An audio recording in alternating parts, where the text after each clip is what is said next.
ತಡಸೂರು ಗ್ರಾಮದ ಗ್ರಾಮ ದೇವತೆ ಶ್ರೀ ಚಾಮುಂಡೇಶ್ವರಿ ತಾಯಿ ಅತ್ಯಂತ ಶಕ್ತಿಶಾಲಿ ಹಾಗೂ ಮಹಿಮೆಯುಳ್ಳ ತಾಯಿ. ಈ ತಾಯಿಯ ವಿಶೇಷತೆ ಏನು ಗೊತ್ತಾ? ಈ ದೇವಸ್ಥಾನದ, ಈ ಚಾಮುಂಡೇಶ್ವರಿ ದೇವಸ್ಥಾನದ ವಿಶೇಷತೆ ಹಾಗೂ ಶಕ್ತಿ ಏನು ಗೊತ್ತಾ?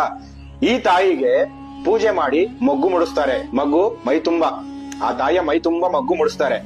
ನಮಗೆ ಪ್ರತಿಯೊಬ್ಬರಿಗೆ ಏನಾರ ಕೆಲಸ ಆಗ್ಬೇಕು ಅಂದ್ರೆ, ನಾವೇನಾರ ಮನ್ಸಲ್ಲಿ ಅನ್ಕೊಂಡಿರೋ ಕೆಲಸ ಆಗ್ತಿದ್ಯಾ, ಇಲ್ಲಾಂದ್ರೆ ನಾವೇನಾರ ಬಿಸ್ನೆಸ್ ಸ್ಟಾರ್ಟ್ ಮಾಡ್ತೀವಾ, ಇಲ್ಲಾಂದ್ರೆ ಏನಾರ ಕೆಲಸ ಮಾಡ್ತೀವಾ, ಏನಾರ ಮದ್ವೆನಾ, ಮುಂಚಿನ ಏನಾರ ಫಂಕ್ಷನ್, ಏನೇ ಮಾಡ್ಬೇಕಾದ್ರೂ ಈ ತಾಯಿ ಹತ್ರ ಬಂದು ಕೇಳ್ಕೊತಾರೆ. ಆ ಮಗ್ಗು ಮುಡ್ಸಿರ್ತಾರಲ್ಲ, ತಾಯಿ ನಾನು ಇದೊಂದರ ಕೆಲಸ ಮಾಡ್ತಾ ಇದ್ದೀನಿ, ಈ ಕೆಲಸ ನನಗೆ ಆಗುತ್ತೆ ಅಂದ್ರೆ ನನಗೆ ಬಲ್ಗಡೆ ಫಲ ಕೊಡು, ಆಗಲ್ಲ ಅಂದ್ರೆ ಎಡಗಡೆ ಫಲ ಕೊಡು ಅಂತ ಕೇಳ್ಕೊಂಡ್ರೆ, ಬಲ್ಗಡೆ ಮಗು ಕೆಳಗಡೆ ಬಿದ್ರೆ ನಿನ್ ಕೆಲ್ಸ ಆಗುತ್ತೆ ಅಂತ. ಅದೇ ಎಡಗಡೆ ಮಗು ಬಿದ್ರೆ ಈ ಕೆಲ್ಸ ನೀನ್ ಮಾಡ್ಬೇಡ, ಈ ಕೆಲ್ಸ ಆಗಲ್ಲ, ಮಾಡ್ಬೇಡಿ, ವ್ಯರ್ಥ ಪ್ರಯತ್ನ ಮಾಡ್ಬೇಡಿ ಅಂತ ಅರ್ಥ.